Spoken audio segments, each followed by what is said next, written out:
Good morning, everyone. I'm going to talk about notch fatigue behavior of maraging steel under combined bending torsion. So my name is Ricardo Branco. I come from the University of Coimbra. And basically, the main goal of this presentation is to develop a simple model to identify the initiation sites, the correct direction, and the fatigue lifetime. So this is the outline. I'm going to start by motivation and goals, and then I would like to address briefly the proposed fatigue life prediction model, and after that experimental and numerical procedures, and finally the results and some concluding remarks. So regarding the motivation and goals, as you know, power bed fusion is a very versatile technique, but it has some problems, especially when we are dealing with cyclic loading. And if we combine cyclic loading and notches, and especially multi-axial loading scenarios, there is a high risk to failure. So it's important to understand the behavior of our materials, and it's also important to develop accurate models to estimate the durability of our parts. Regarding the multi-axial fatigue models, so we can divide them into three groups: stress-based, strain-based, and energy-based approaches.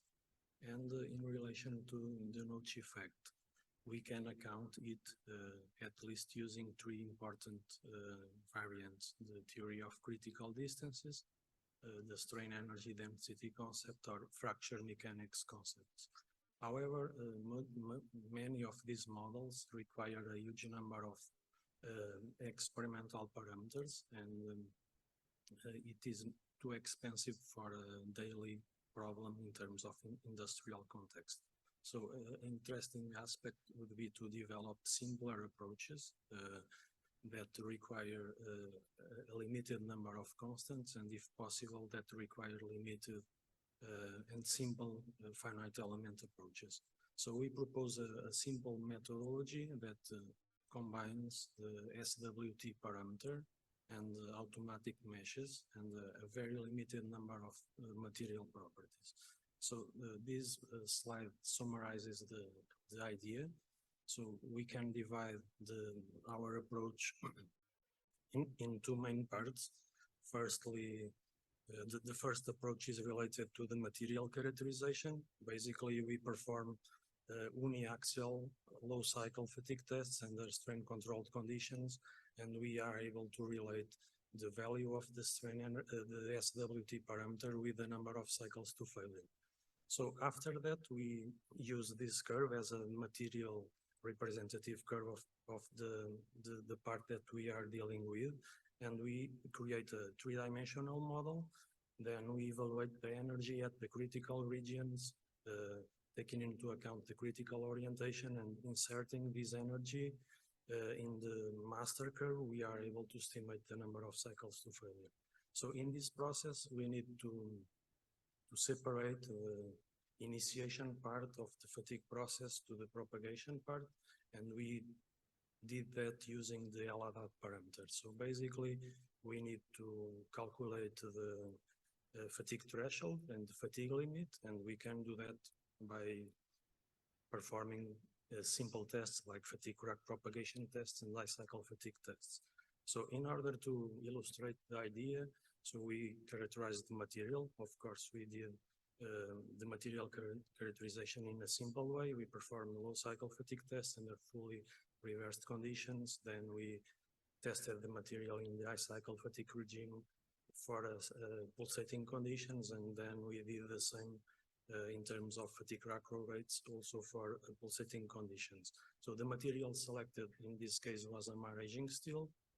At the bottom you can see the parameters that we have selected for printing the samples, and after that we performed the multi-axial fatigue tests. So in our case we tested three different relations between the bending moment and the torsion moment. You can see the normalized loading histories in the middle of the slide, and we selected a hollow geometry with a hole notch in one side, and the tests were performed under pulsating loading conditions. So in order to evaluate the stresses and strains at the notch region, we created three numerical models: a simple parametrical model with a linear elastic behavior, a similar model but using an automatic mesh, so an automatic mesh with a linear elastic approach, and a parametric model but with elastic plastic behavior. We used the Lemaitre-Chaboch approach. So now let me show you some results. So firstly, I would like to brief overview the material characterization. So this is a summary of our low cycle fatigue tests. At the top, you can see the typical failure modes. It's clear that we have found some pores and some defects close to the surface, which induce the multi-crack initiation process. But in relation to the evolution of the SWT parameter over time, you can see in the figure that in this material, we have a stable value over time, so there is no relevant transient effects at the beginning of the test. So these effects are more effective for higher strain amplitudes, but for lower strain amplitudes, the values are almost constant during the entire test. So we selected the energy at the at half-life, and as you can see here in this figure, it's possible to establish a very good correlation between the value of the SWT parameter and the number of cycles to failure. So in relation to the high cycle fatigue tests, the failure process is basically the same. You can see some big cracks and some defects close the surface, which induce the failure of our specimens. But in terms of correlation, once again, we got a very good one. So the data are very well correlated, and in our case, we defined a fatigue limit for 2 million cycles, and as you can see here, it is about 250 megapascal. So regarding the fatigue macro tests, the fractography shows that the propagation follows a very tortuous trajectory, but it explains some scatter in our data in the figure. But once again, we are able to define a very good correlation, and using this information, we can find the threshold value, which is about 5.2. So combining this data, we are able to define the material characteristic length. For this material, it is about 0.1 millimeters. So let me show now some results about the multi-axial fatigue tests. So here we can compare the typical initiation points and the typical directions of the crack for three different loading conditions. So the first impression is that if we increase the shear stress level, the angles increase, which is expected. But in the figure, we can see that our models are able to estimate the initiation points regardless of the numerical model. Our predictions are in a scatter band lower than 10 degrees. So we assume that the crack initiates in the node in which the first principal stress reaches the maximum value. So it's the same about the crack angle. So you can see here that the crack direction increases relatively to the horizontal direction if we increase the shear stress level, which is expected. But in terms of prediction, the conclusions are basically the same. So we are able, our model is able to capture the trends, and the differences in this case relatively to the experimental values are lower than 5 degrees. So in terms of the location in the specimen, our model indicated either elastic plastic or linear elastic, indicated that it occurs not at the surface but inside, somewhere inside in the true thickness direction, and the scan, the electron microscopy analysis demonstrated exactly the same. So you can see in the figure that we are able to identify more or less the location of the initiation points, and the model is sensitive to the loading scenario.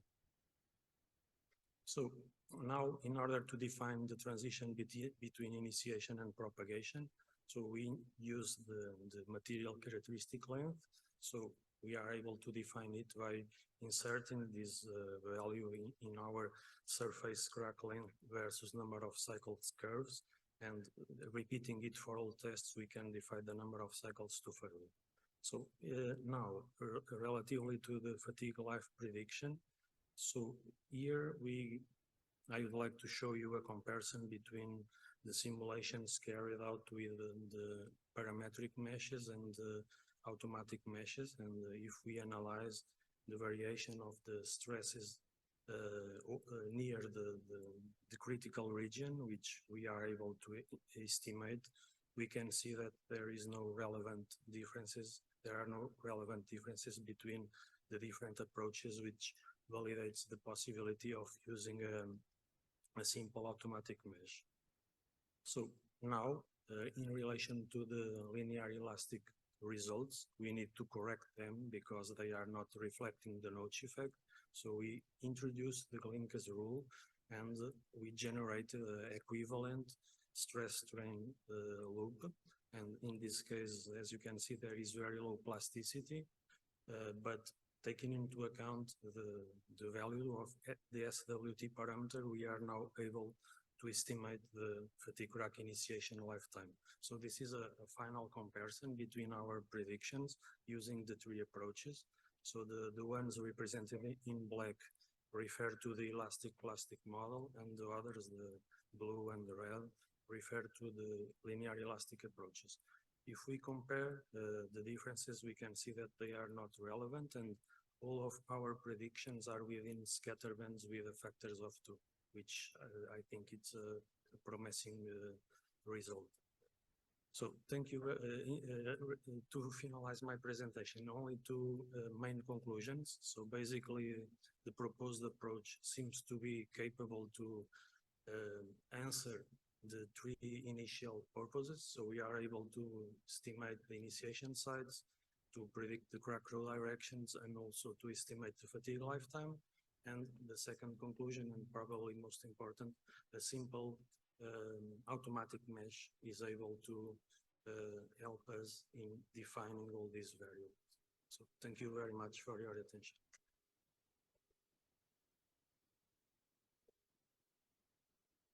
Thank you very much. The talk is open for discussion. Yes.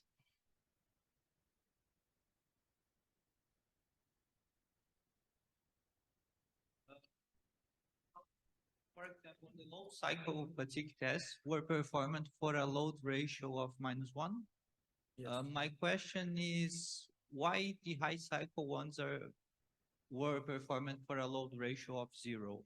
Yes, the reason is the following.